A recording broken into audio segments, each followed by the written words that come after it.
So for the knife position itself, we have got this full range here. So we've got 0, which is the setting for the standard Cutterbar, all the way through to 600mm here.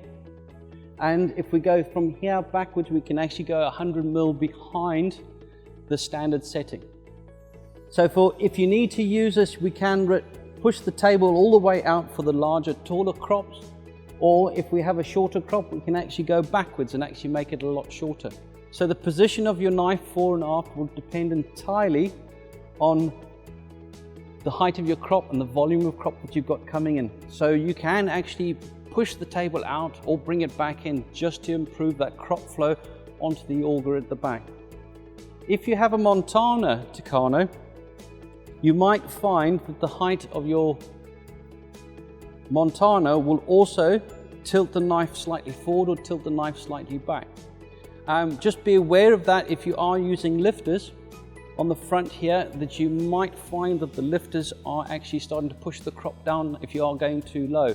And the same goes for pushing it fore and aft. You might find that the crop lifters may or may not help, so taking them on, taking them off will depend entirely on your crop flow through the machine as you go through the day. For the auger itself, settings-wise, we can raise and lower it to get that even crop flow through the machine, and I'll come through to the setting for the auger height on the other side. The reel itself can be placed fore, aft, up or down. It is enough power in it to actually lift the crop up and place it onto the knife so that you can cut the crop correctly. So the position of the reel is entirely up to you where you want it. These positions can be saved in auto contour, so when you put the Cutterbar down into work or even out of work, the reel will automatically go back to that position that you've saved. You can, while you're driving, you can adjust it, small positions, small increments fore and aft, just to suit the crop as you're going along. So for the divider,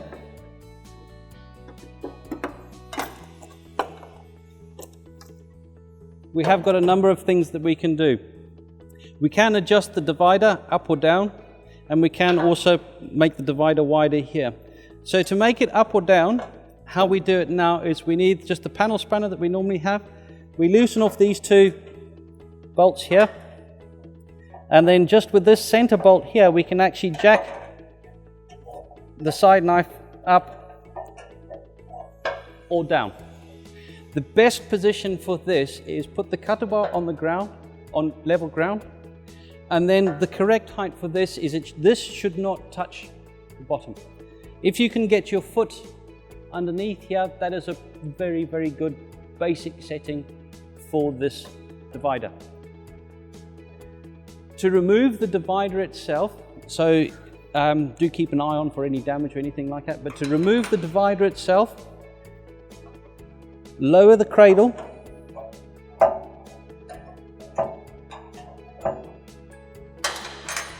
lift the handle, and then pull it out. To refit it, be careful because we need to do this with a little bit of force. Jam it back in, lower the handle, and make sure that the handle locks in. If the handle doesn't lock in, then this divider, and also when you fitted your side knife as well, if that doesn't lock in, it means it's not locked to the Cutterbar itself. So do make sure that that locks in, and then set your divider up to the height that you want it. So for the setting of the auger itself and also the retractable fingers, there's a couple of things we can do. So to make the auger more or less aggressive, what we have is that we have this bar for adjustment here. You need to loosen off the bolt in the middle, and be aware you must have something on this side here, otherwise it might go over to center. So do keep an eye on that when you're doing this. Remove the bolt, adjust it to get your retractable fingers more or less aggressive. So this is the point at which they come out, or the most furthest out, and then grab the crop and pull it in underneath to make sure that the crop then flows to the center of the Cutterbar. So that's that setting there. The other one also is the actual height of the auger itself. So the height is adjusted here with this jacking bolt. To do that, we loosen off the 4 bolts. By the way, we do this exactly the same adjustment on the other side of the cutter bar as well. Loosen that off. We then raise or lower it using this, and the standard clearance is 15mm at the bottom of the flight. Jack that up or down, and then once we've got the correct setting this side, we must make sure that we do the setting on the opposite side of the cutter bar as well. Once you've done both sides, make sure that all the bolts are locked off, and then you're good to go. If you do adjust this, please make sure that you do adjust the scraper on the rear to get the right setting, and I'll come to that scraper setting in a second. Settings wise for the skid itself, there is a number of settings that you can do. Obviously the further down it is, the higher the knife is off the ground. You can set it all the way up, and I'll show you in a second, but you do have these number of settings here, and it's to do with this plate. If you do want to adjust this and you are underneath the cutter bar, please make sure that you've put the ram stop in so that the cutter bar is safe. When you do adjust this, remove the bolt here, loosen off and remove the bolt at the top, lift this up, and then secure the skid itself with the top bolt and the strap on the back side.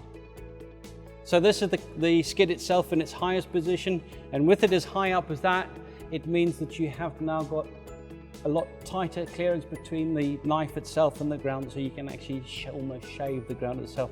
And also by keeping this up, it means that this is in less contact with the ground and there's less wear on it.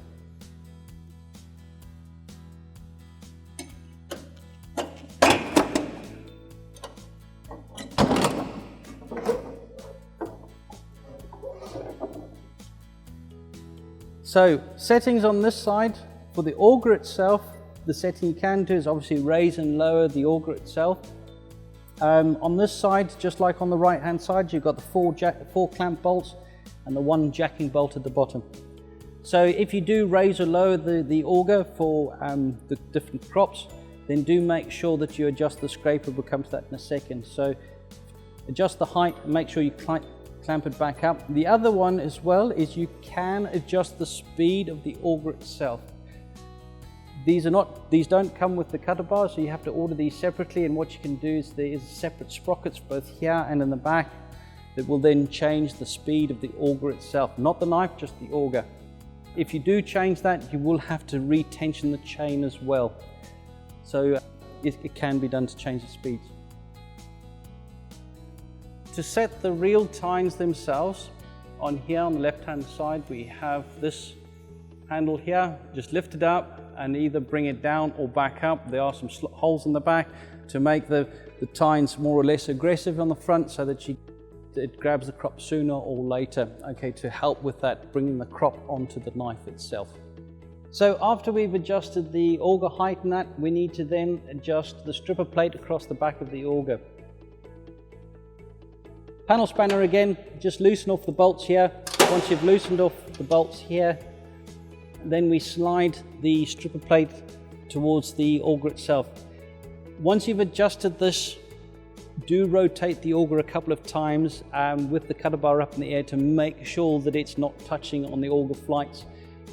Once that's okay, then come back and nip these up, tighten these back up properly, and then you're good to go, because now the crop won't be allowed to come over the auger and over the top. So always make sure that that setting is right, then you've got less chance of the crop actually going over the top of the auger.